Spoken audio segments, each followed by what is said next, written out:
High, তুমি কি নতুন নতুন সেলাই শিখবে বলে ভাবছো? তোমার কি মার্কেটে থাকা বিভিন্ন ধরনের ফ্যাব্রিক বা কাপড় সম্পর্কে ধারণা রয়েছে?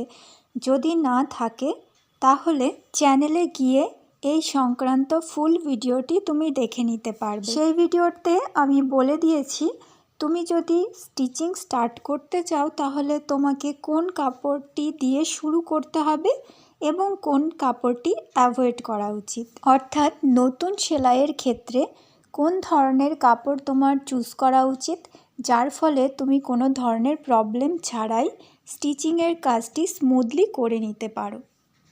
আর যদি ভিডিওটি ভালো লাগে তবে অবশ্যই চ্যানেলটিকে সাবস্ক্রাইব করে নেবে, যাতে নেক্সট ভিডিওর নোটিফিকেশান তুমি সঙ্গে সঙ্গে পেয়ে যাও আর নতুন কিছু শিখে যেতে পারো। সেলাইয়ের কাজে নতুন হলে অবশ্যই ফুল ভিডিওটা একবার দেখে নেবে।